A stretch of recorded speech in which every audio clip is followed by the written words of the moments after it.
e a Júlia. Está de férias hoje. Mas vamos nós. O trabalho hoje é um trabalho de casa. Como a gente tem muito texto para a gente ver, se a meu nome, Radassa conseguir acompanhar bem, é uma bênção. Se não, não há problema, são muitos textos para ter que ver. Vamos inicialmente ler os 3 primeiros versículos do livro do Apocalipse, o livro da Revelação, capítulo 1, verso 1, 2 e 3. Qual é a versão que está? A Almeida Revista Atualizada. Quer dizer, muda? Tem a não tem a CF, não. Era lá que está bem gravado.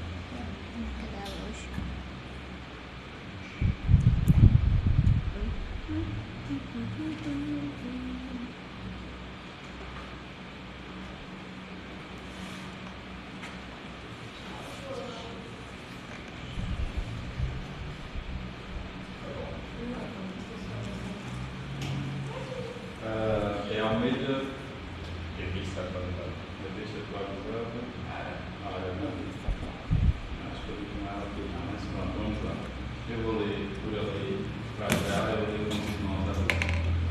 Revelação de Jesus Cristo, que Deus lhe deu para mostrar aos seus servos as coisas que em breve devem acontecer, e que ele, enviando por intermédio do seu anjo, notificou ao seu servo João, o qual atestou a palavra de Deus e o testemunho de Jesus Cristo, quanto a tudo que viu. Bem-aventurados aqueles que leem e aqueles que ouvem as palavras da profecia e guardam as coisas nela escritas, pois o tempo está próximo.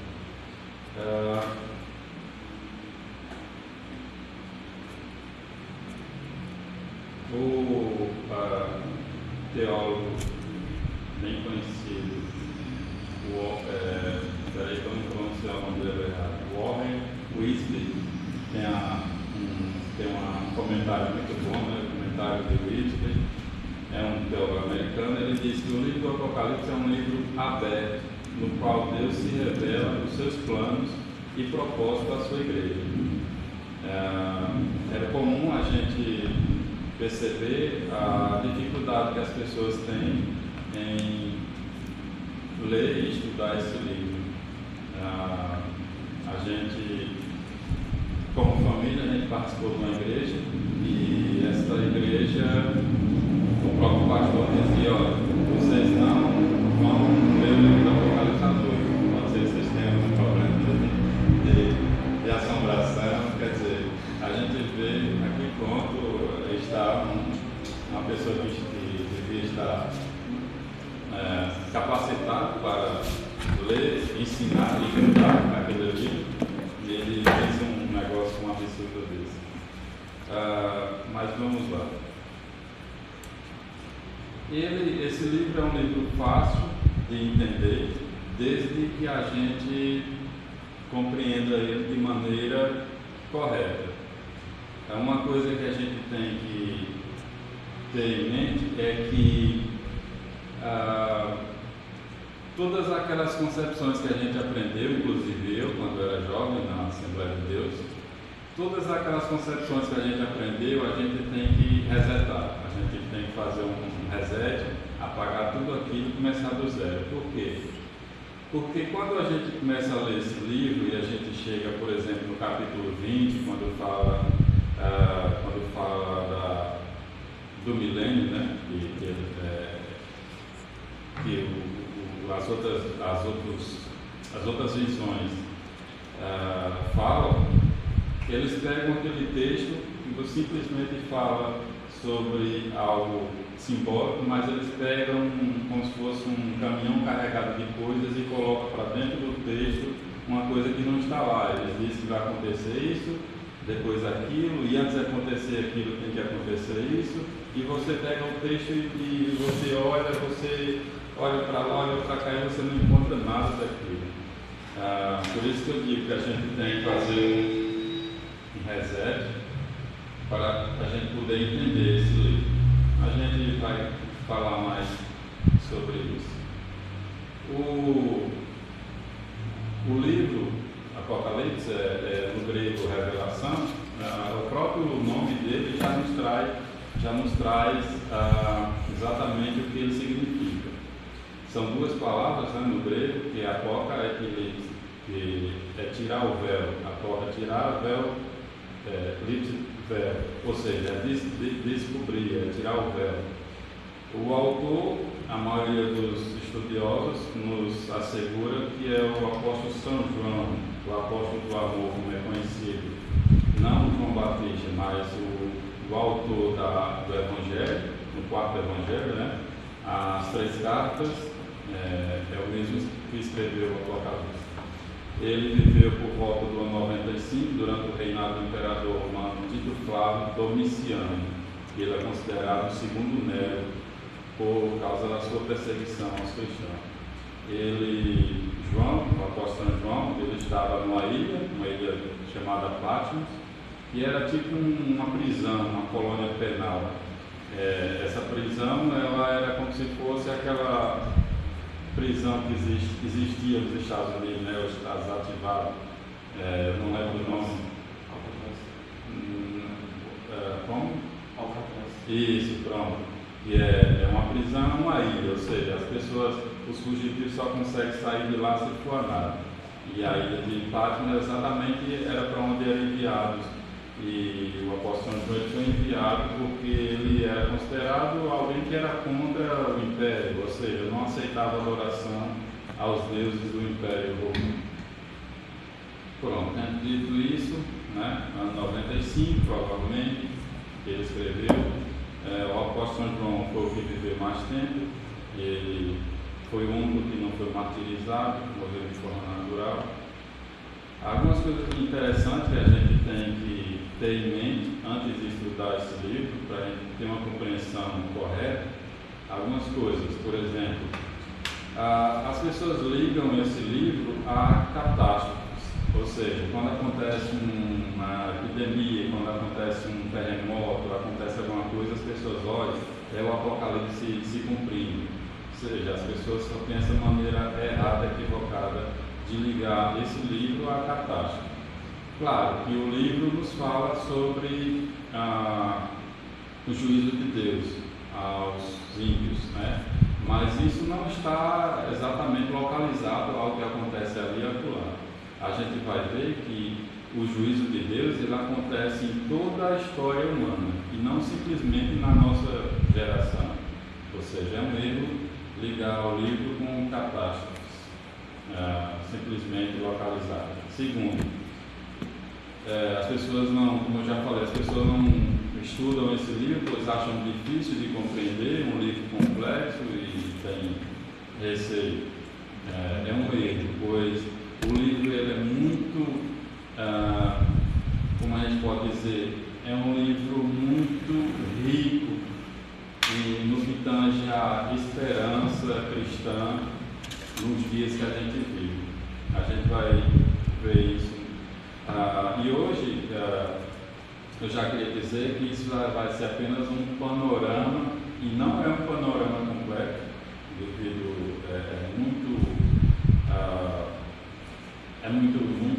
muita coisa que a gente tem nesse livro, e outra coisa também. Durante os estudos que a gente fizer, a gente ora algumas vezes, a gente vai sair do livro e a gente vai nos evangelhos, a gente vai do livro de Daniel, porque a escatologia, né, escatom no grego é o último, que é o ensino das últimas coisas, ela tem esse panorama. Ele não é só frisado no livro do Apocalipse. A gente vê escatologia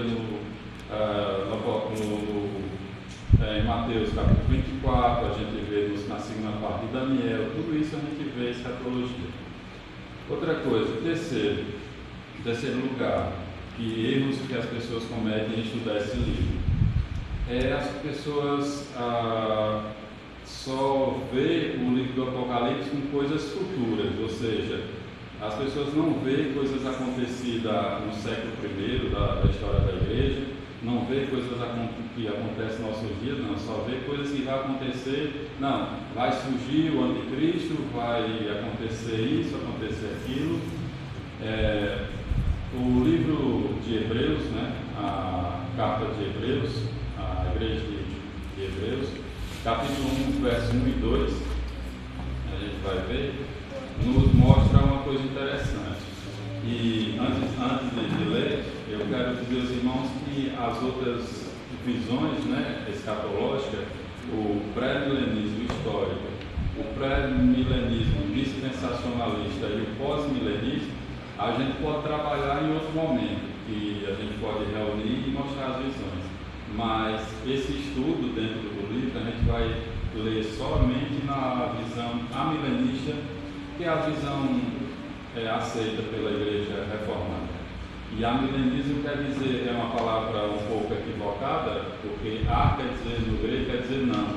E não é isso que a gente crê. A gente crê no milênio, mas a gente crê no milênio realizado.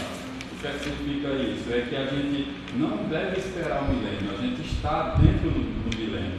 Toda a história da igreja, né, desde a vida de Jesus Cristo, o seu nascimento, morte, ressurreição, ascensão ao céu, até a sua segunda vinda, que é somente mais uma vinda, ele não vai vir várias vindas como as outras visões nos mostram, tudo isso é o milênio. E o milênio, como ele não é literal, ele não necessita de ser 999 anos mais um. Né? Hebreus 1 e 2 diz assim: havendo Deus outrora falado muitas vezes, havendo Deus outrora falado muitas vezes e de muitas maneiras aos pais pelos profetas, nesses últimos dias nos falou pelo Filho, ou seja, Jesus Cristo, a quem constituiu o herdeiro de todas as coisas, no qual fez o universo. Ou seja, a Bíblia nos mostra que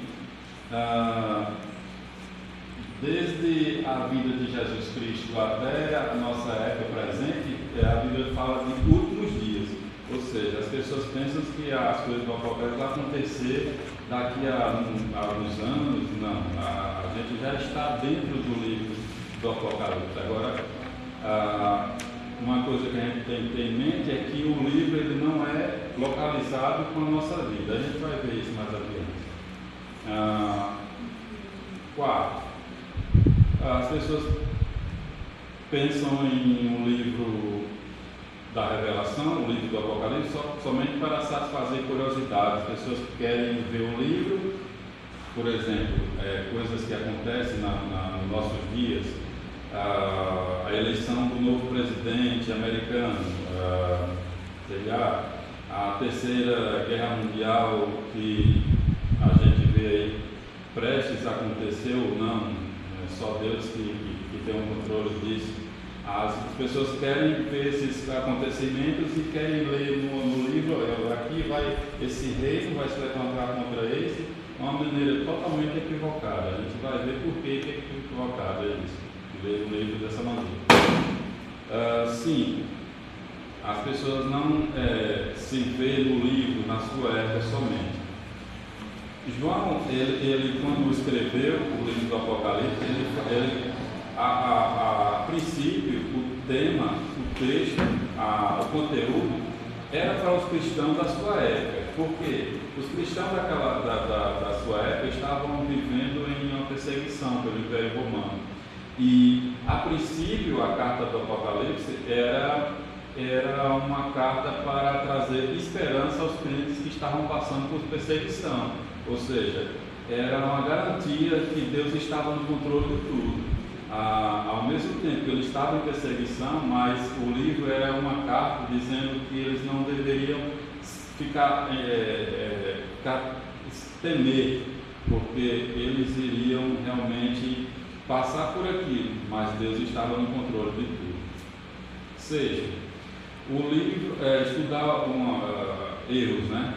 Estudar o livro. Em 6º lugar, estudar o livro de maneira cronológica. É um erro. Você acompanhar o segundo capítulo, depois ir para o terceiro, depois ir para o quarto e querer exatamente que um acompanhe o outro. É um erro porque é bem simples de entender. Quando você começa a ler o capítulo 5, vai para o 6, aí você vê, morreu a terça parte da terra, aí você chega no 7, morreu a terça parte dos homens, aí você chega no 8, aí você diz, ainda tem gente vivo, né? Já morreu a terça, depois morreu mais terça, depois morreu mais terça, cadê? Essas pessoas são gatos, têm 7 vidas? As pessoas têm uma maneira totalmente errada de ver o livro, a gente vai ver por quê.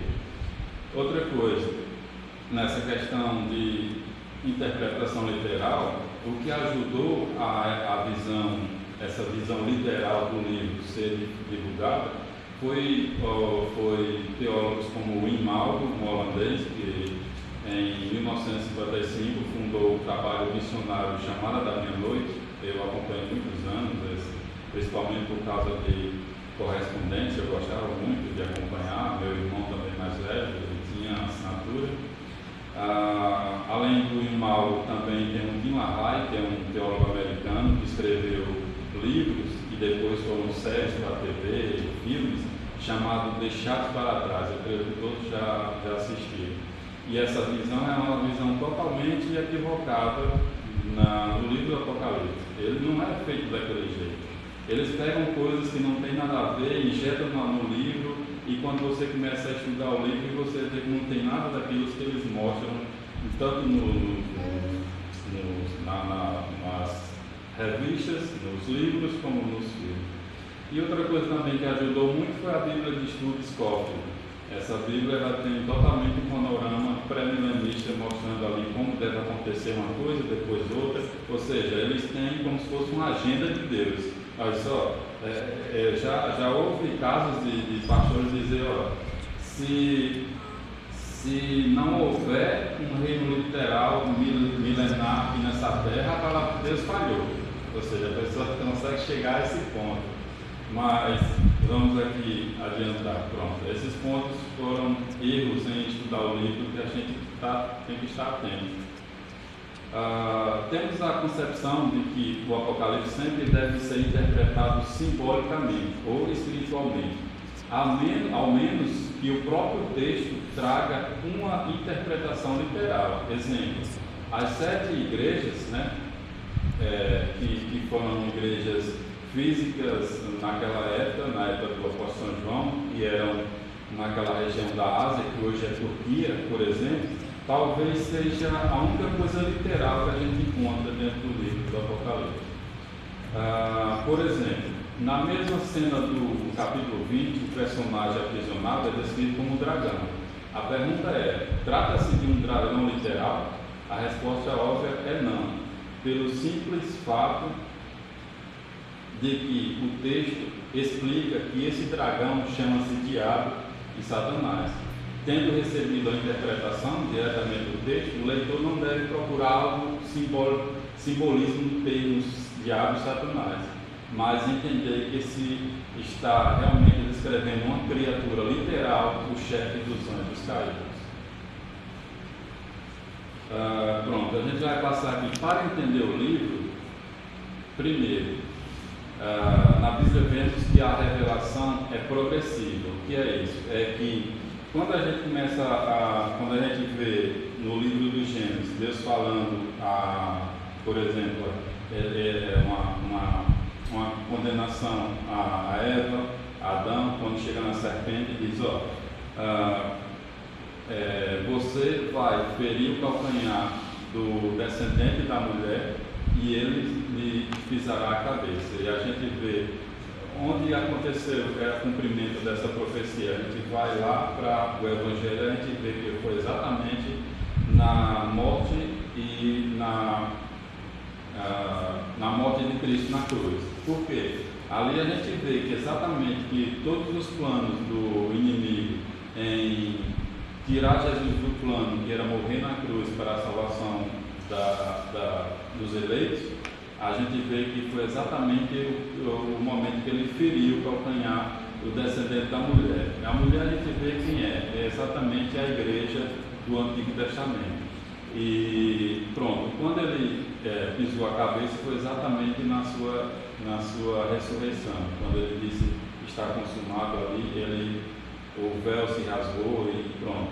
Todas as pessoas que no Antigo Testamento, por lei, a gente vai ver isso depois, por lei, eles não tinham acesso ao Evangelho, naquele momento o véu se rasgou e o Evangelho poderia ser pregado a todas as pessoas. A gente vai ver isso mais detalhadamente. É uma coisa bem interessante dentro da revelação, a questão jurídica.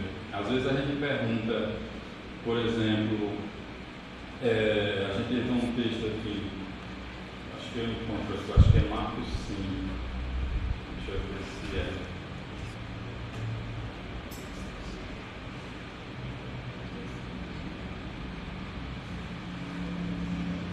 Se eu não estou em erro, é Marcos. Pronto. Esse texto aí a gente vai estudar ele mais detalhadamente, mas há uma parte aqui que ele diz assim, esse texto é bem conhecido, né, do Evangelho, fala sobre os demoniados, os gadarenos.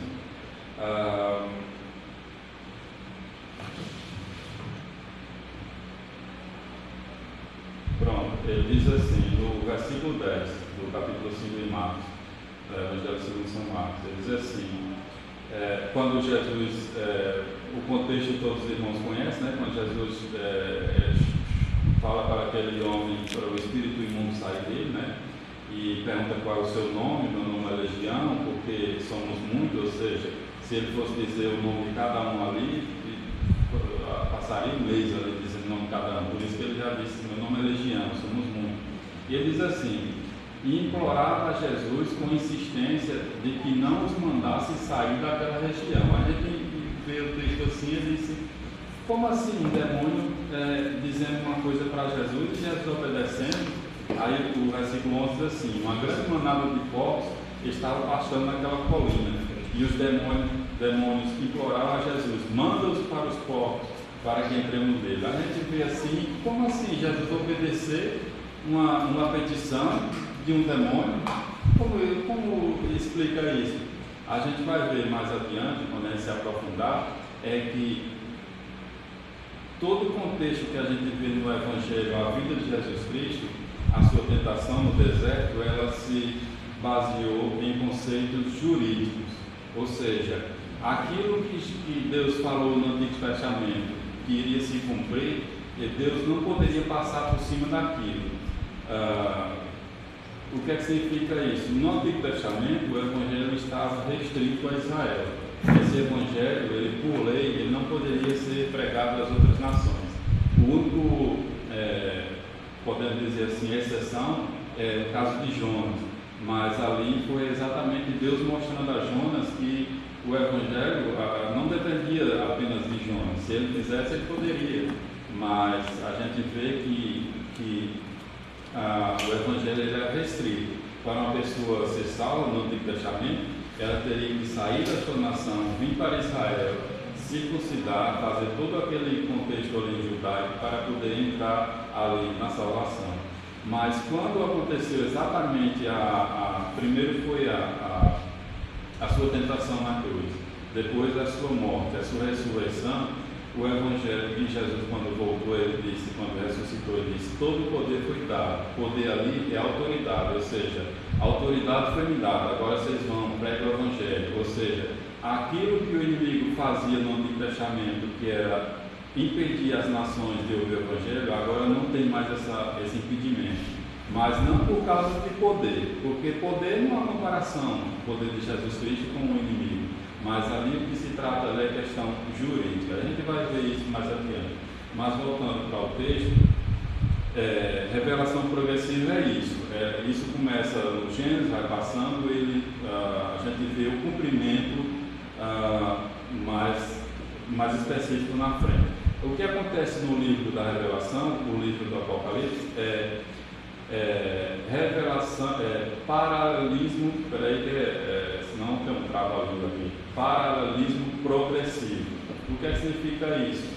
é algo que a pessoa conta, depois reconta com mais recursos, depois conta com mais recursos, ou seja, é uma história que a pessoa vai aumentando o conteúdo. Um exemplo para os irmãos entenderem isso é, por exemplo, aquela famosa frase do imperador romano Júlio César. Ele diz assim: vim, vi e venci. Ou seja, é três coisas que ele fala no mesmo contexto, mas de maneira diferente. Vim, vi e venci. Ou então uma frase, por exemplo: um menino é um homem, é um herói. Ou seja, a estrutura a gente vê, uma estrutura crescente. Uma criança, um adulto e um herói. Isso é paralelismo progressivo. E é isso que o Apocalipse se baseia. Esse paralelismo progressivo, ele acontece 7 vezes no livro do Apocalipse. Deixa eu ver, cadê a 7? Porque ela fugiu. Pronto. Inicialmente, quem nos trouxe isso, através dos escritos, foi um teólogo chamado Vitorino de Petróleo. Petróleo é uma cidade que hoje é Eslovênia. Ele viveu no 4º século. Ele foi que inicialmente trouxe essa concepção de que o livro do Apocalipse é dividido em 7 seções. E outros teólogos mais recentes foi o Louis Berkhoff, um holandês, e o William Hendriksen, que é holandês, que esse é o que mais sintetizou essa revelação paralela. O Hendriksen divide o livro do Apocalipse em 7 seções paralelas, ou repetições, ou recapitulações, que descreve a época cristã inteira, o período desde a primeira até a segunda vinda de Cristo e a consumação de todas as coisas. As seções são essas. Primeiro, Cristo e os 7 candeeiros, Apocalipse 1 ao 3, ou as 7 igrejas. Segundo, a entronização do Cordeiro e os 7 selos, Apocalipse 4, do 8 ao 1.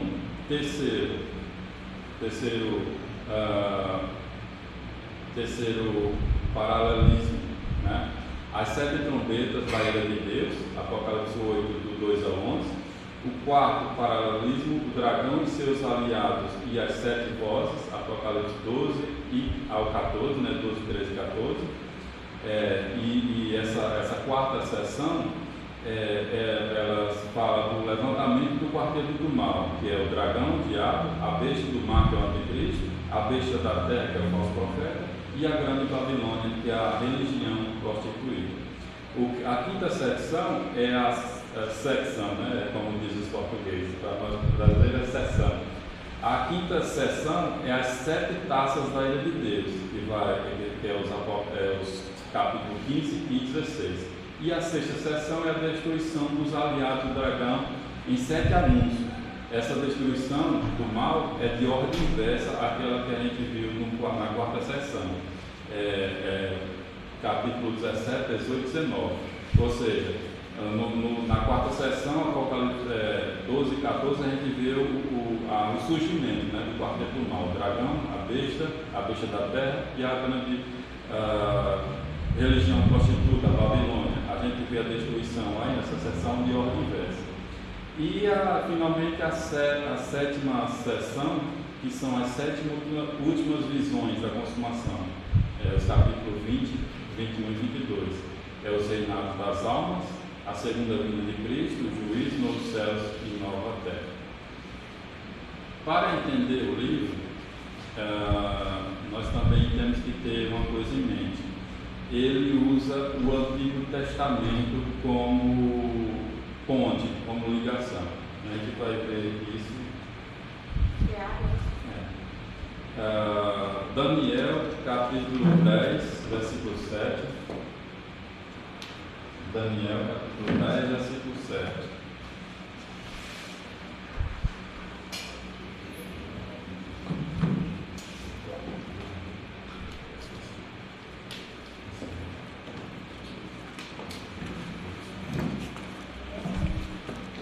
Do 7 ao 10.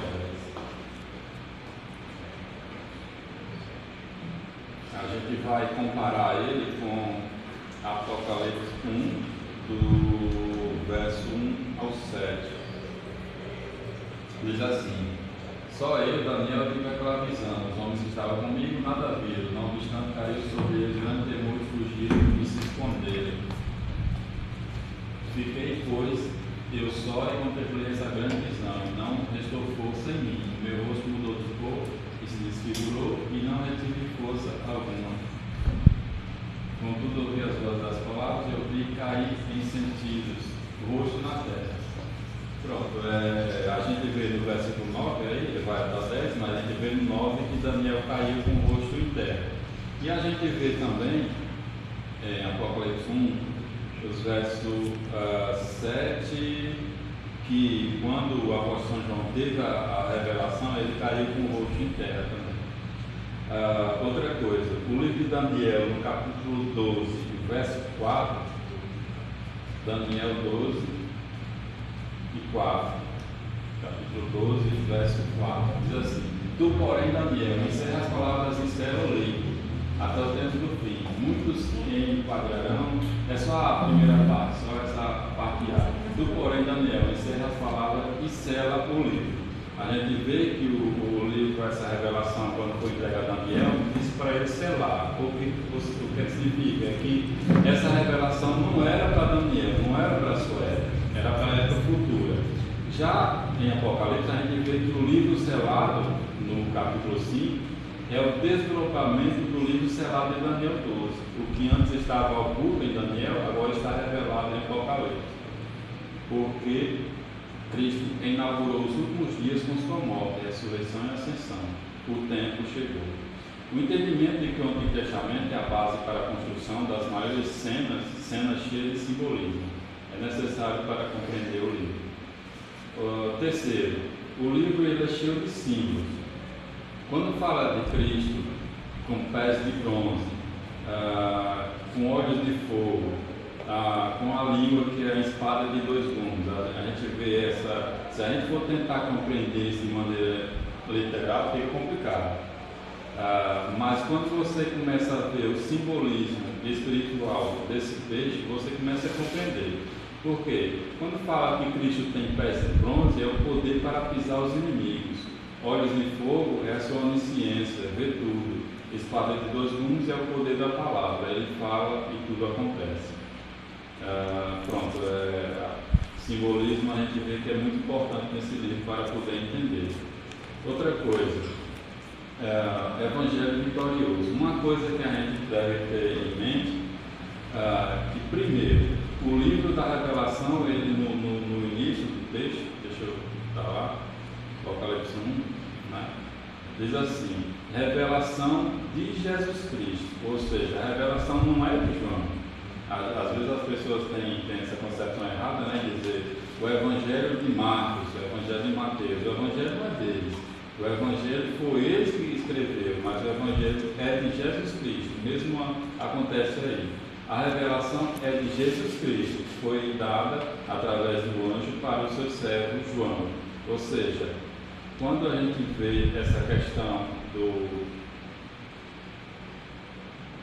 Deixa eu ver onde é que eu estava aqui. Eu acho que eu. Mais aqui adiante. Pronto. Quando a gente vê essa questão do Evangelho vitorioso, a gente vê essas duas concepções principais no livro para a gente entender. É que ele fala de Jesus Cristo. Ele é sobre Jesus Cristo. Ele é sobre o Cordeiro. A gente vê no momento o Cordeiro que veio para se sacrificar, mas a gente vê no mesmo momento o leão que veio para julgar. Ou seja, a gente vê esses dois paralelismos. Quando a gente começa a entender, começa a clarear para a gente entender esse livro. E aí outra coisa também que a gente deve ter em mente é o Evangelho vitorioso. O amilenismo ensina que o reino de Deus não é um reino político ou terreno futuro, como as outras visões ensinam, né? E vai vir um rei no futuro de Jesus Cristo, que ele vai estar em Israel e todas as nações vão para lá, e a gente fica se perguntando se Israel é como se fosse um bairro do Brasil, onde é para caber tanta gente, todas as nações, porque é um dia, dizendo que vai ser um dia que todos irão todos irão para lá para sacrificar e adorar Jesus. A gente vai caber tanta gente em Israel, mas pronto. O Amiledes ensina que o reino de Deus não é um reino político ou terreno futuro, mas é um reino espiritual inaugurado com a primeira vinda de Cristo. Assim, o Evangelho é o instrumento pelo qual esse reino avança no mundo, transformando corações e trazendo pessoas para Cristo. Não se espera uma era dourada futura na terra, como as outras visões creem, nem um reino literal de Cristo em Jerusalém. Portanto, o Evangelho é a principal forma de ação divina hoje, conduzindo os eleitos à salvação e sustentando a igreja em um mundo caído. São duas coisas interessantes, perceber que o livro é centralizado em Jesus Cristo e que o livro ele tem o tema como o Evangelho, como principal tema. Outra coisa, o quinto ponto para poder entender esse livro é não somente esperar uma esperança para o futuro, mas para encorajar os cristãos para serem testemunhas. E a palavra testemunha no grego aí é martírion, ou seja, mártir. Ou seja, assim como naquela época, na época que o apóstolo São João viveu, que o livro da Revelação chamava os cristãos para ser testemunhas, ou seja, para ser mártir, para viver uma vida dedicada a Cristo. Essa palavra, essa mensagem também nos traz para os dias de hoje. O Evangelho, o livro da Revelação, o Apocalipse nos chama para ser testemunha, para ser mártir. É claro que a gente vive num contexto de total liberdade, né? Brasil, Portugal, mas esse texto ele fala muito forte para pessoas que vivem na Coreia do Norte, na China, nos países asiáticos ali, onde impera exatamente onde o Evangelho não consegue entrar, né? Para nós é fácil falar isso, mas para eles sentem exatamente na pele que isso fala. Então, o Apocalipse é, antes de tudo, uma convocação para os verdadeiros cristãos em mim e Cristo, se decidam por uma vida de verdadeiro testemunho perante esse mundo. Em sexto lugar, o julgamento de Deus contra o mal. Acima de tudo, o livro da Revelação, o livro do Apocalipse, ele nos mostra que o mal não compensa, o bem vence no final. Isso é muito importante porque quando a gente a gente vê os noticiários, a gente vê tragédias que acontecem, né? Pais de famílias que piram num momento e matam toda a família, depois se matam. Sei lá, uma criança é morta na rua por quanto brincava e depois que descobre, anos depois, quem foi a pessoa já está velhinho já e passa 1, 2 anos na prisão e morre, aí a pessoa pensa, essa pessoa teve aquele julgamento para aquele crime, e a pessoa, é claro que não teve. Por exemplo, a história diz que Adolf Hitler se matou quando os aliados invadiram a Alemanha. A gente pergunta, através das suas atrocidades, quantos milhões, 55 milhões de judeus mortos, ele teve julgamento? É claro que não teve. E o livro da Revelação, ele nos traz exatamente uma certeza de que Deus irá julgar todas as pessoas que viverem aqui nessa terra. O julgamento não precisa ser nos nossos olhos, mas esse julgamento acontecerá. Nós temos a certeza de que o mal não compensa, o bem sempre vai vencer no final. Em sétimo lugar, para entender o livro, é necessário atentar para os números. Eu já vou terminar já, mas a gente tem os números, tem grande significado. Os números no livro do Apocalipse eles não estão lá simplesmente porque, não, peraí que eu vou contar aqui 1 ou 2, não. Ele tem todo o significado, principalmente o número 7. O número 7 é citado 54 vezes em 30 versículos. São 7 igrejas, capítulo 1 ao 3, 7 selos, capítulo 4 ao 7, 7 trombetas, capítulo 8 ao 11, 7 taças, capítulo 15 e 16. Ou seja, a gente vê o 7 direto dentro do texto do livro. As 7 bem-aventuranças. Capítulo 1, verso 3, 14, verso 13, capítulo 16, verso 15, capítulo 19, verso 9, capítulo 20, verso 6, 22, verso 7 e o verso 14.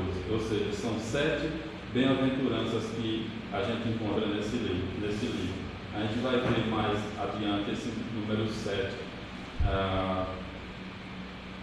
Por exemplo, a gente vai voltar depois do número 7, mas o número 4.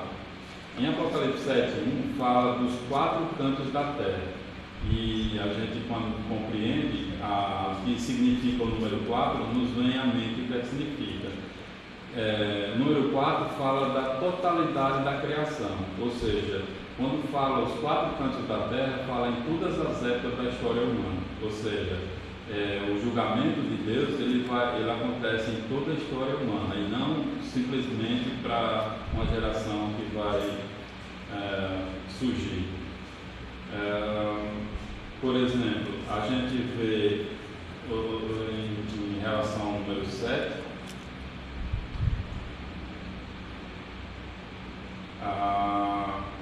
as 7 referências a respeito da brevidade do juízo e da segunda vinda de Cristo no livro, toda utilizando expressões como em breve ou sem demora. Apocalipse 1:1, revelação de Jesus Cristo que Deus lhe deu para mostrar aos seus servos as coisas que em breve devem acontecer, que ele enviado por intermédio do seu anjo notificou o seu servo pronto. Capítulo 2 e verso 16, portanto arrepende-te, e se não venham a ti sem demora, e contra eles pelejarei com a espada da minha boca. Capítulo 3, verso 11, venho sem demora, conserva o que tens, para que ninguém tome a tua coroa. 22:6, disse-me ainda, essas palavras são fiéis e verdadeiras, o Senhor Deus dos Espíritos dos profetas enviou o seu anjo para mostrar aos seus servos as coisas que em breve devem acontecer. 22:7, eis que venho sem demora, bem-aventurado aquele que guarda as palavras da profecia desse livro.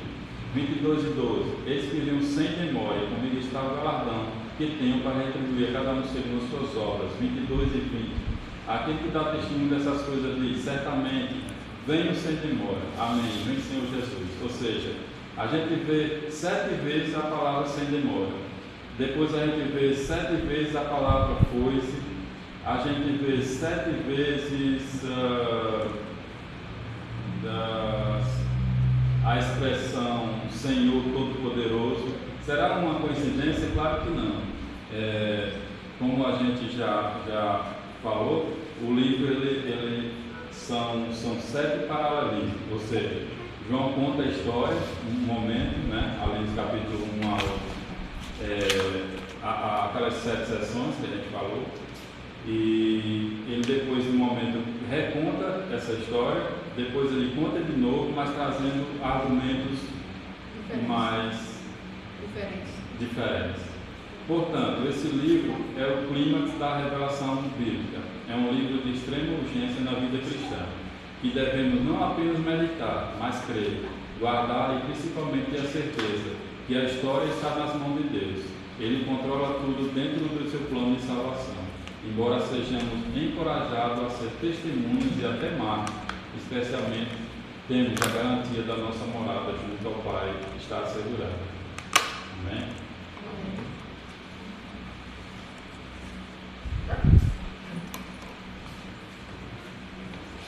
Amém.